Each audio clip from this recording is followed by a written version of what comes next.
Welcome back to the deep dive. Today, our source material is it's tight, it's targeted, and it really reveals a whole universe of operational challenges. We are cracking open just one single document, the December 2025 meeting minutes from the Cambria County Regional Firefighters Association.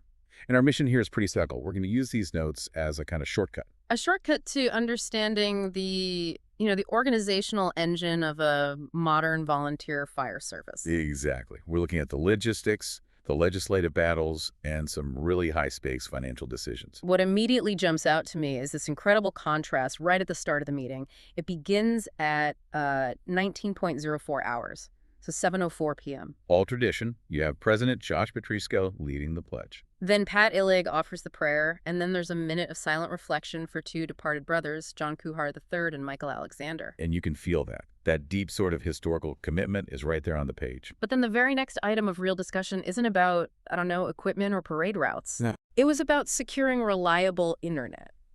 That pivot right there. Right. From honoring the past to, debating bandwidth requirements. It's the perfect snapshot of what these volunteer companies have to tackle today. And what's so fascinating is that these seemingly dry administrative notes are really a blueprint for survival.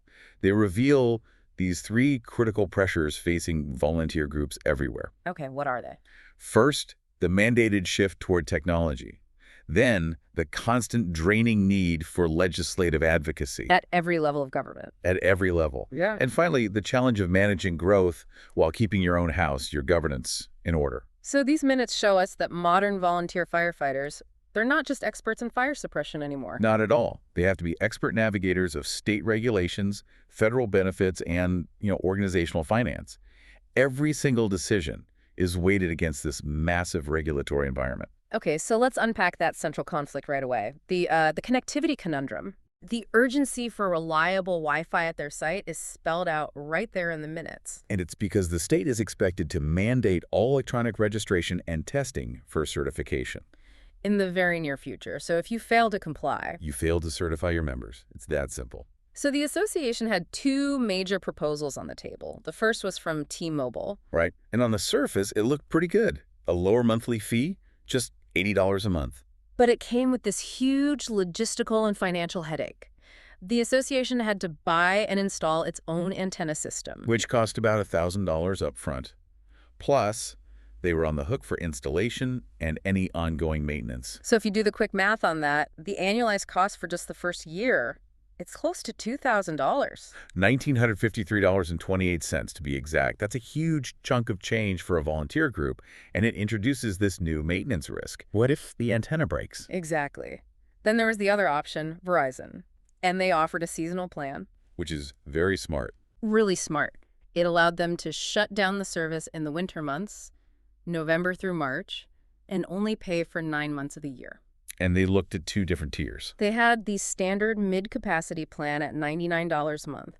That brought the total annual cost to just $891. And then they had the premium high-capacity plan, $149 a month, for an annual cost of $1,341. And here's where it gets really interesting for me. Right. You have three clear options. T-Mobile, with the lowest monthly cost but a high upfront investment. The Verizon mid-capacity plan, which is the cheapest overall annual bill at $891, and then the premium Verizon plan, the most expensive of the three, at $1,341. And the minutes show they passed a motion moved by Jeff Weir, seconded by Nick Wurkovich, to choose the most expensive recurring option. The high-capacity Verizon plan, $149 a month. Wait, let's just pause on that choice. It bypassed the cheapest option by almost $450 a year. It did. For a volunteer organization that has to count every single penny, that's a real expense. So why? Why spend the extra money? Is the compliance risk just that high? I think what that choice highlights is a very forward-looking calculus. They're not budgeting for today. They're investing against a future mandate. Exactly. That extra $450 a year is essentially an insurance premium against service failure. Think about it. If the state forces them to run mandatory electronic testing, and the connection slows down, or worse, it drops during a critical certification exam, the whole training day is wasted. and you risk the operational status of your members. So they chose to absorb that extra recurring expense. So they avoided the T-Mobile upfront cost and, maybe more importantly, the low-speed risk of the cheaper Verizon tier? Right. That $1,341 decision is a perfect example of prioritizing reliability over pure frugality. They understand the stakes of certification compliance dictate the budget. It's actually a sign of very mature fiscal planning. That makes perfect sense. The cost of failure was much higher than the cost of the premium service. Hmm. Okay, now let's connect this focus on every dollar to the massive financial uncertainty coming from the state level. Yes, this is crucial.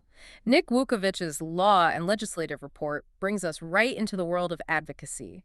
And it's clear they're planning so carefully for every local dollar because major state funding is, well, it's completely stalled. This is probably the most critical financial pressure point in the whole document. How so? The report noted that, as of that December meeting, there was still no activity, no movement whatsoever on the $30 million the governor had previously indicated would be allocated. 30 million. $30 million, there's just some talk of a new proposal, but it's going nowhere fast. And $30 million in promised funding just hanging in legislative limbo. I mean, that's an astronomical sum for volunteer services across the entire state. It directly impacts everything. Their ability to plan for equipment upgrades, for recruitment drives, for building maintenance. Absolutely. When the state removes that level of, anticipated clarity, it forces these regional associations to operate under this really harsh form of fiscal conservatism. And that uncertainty is precisely why they have to be so calculated with that $1,300 internet decision. Because they can't assume that big state support is going to just materialize. So every single expenditure has to be bulletproof. And beyond just the funding issue, they are monitoring a huge range of state legislation. They're tracking bills on funding, on protection, general public safety. Let's start with protection for the volunteers themselves. The big one here is H8207. This proposed legislation addresses a massive, but I think rarely discussed, gap. It would make sure volunteer firefighters and EMTs are covered under workmen's compensation for injuries they sustain during fundraising activities. This is a huge human issue when you connect it to the bigger picture. Volunteers get injured, sometimes severely, putting out fires, and they're covered. Of course. But if you get injured setting up a carnival or running a fish fry or, serving food at a pancake breakfast, all the things that are essential to buying the trucks and the gear. That coverage might just vanish. It might.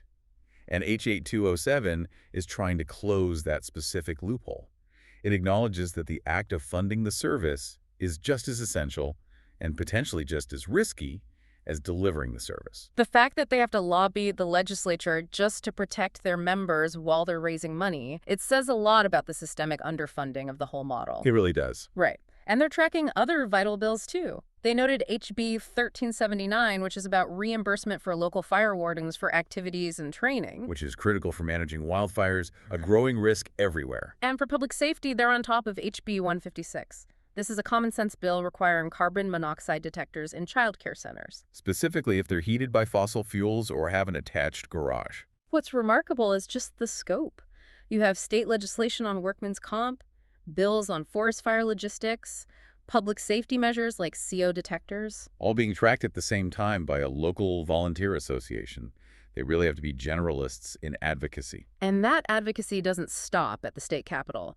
The minutes show they're also deeply engaged with federal policy. Yeah, they're tracking the Defense Reauthorization Bill, specifically a Senate bill known as Honoring Our Fallen Heroes. And this bill is vital for first responders. It expands eligibility for federal benefits. It makes the provisions retroactive to January 1st, 2020. And critically, it includes COVID-19 claims and extends the deadline for Department of Justice cancer presumption claims. So this is about providing fundamental security, both financial and medical, for people facing these huge occupational risks. Yes. And they didn't just note it, they took action. A motion was passed moved by Nick Vukovic, again seconded by Jim Nagel. To officially support this federal legislation. And for the Secretary to send letters directly to Senators Fetterman and McCormick. It's astounding that a regional group has to dedicate meeting time not just to local issues, but to actively lobbying U.S. senators on these really complex federal benefits packages. But it's necessary overhead, isn't it? The health and financial welfare of their members relies on the fine print of federal presumption deadlines. If they don't advocate for themselves, who will? Nobody. They have to be the eyes and ears for their own survival, monitoring Washington, D.C. just as closely as they monitor their own training schedules. Okay, let's shift gears now to the operational side of things. Training, growth, administration.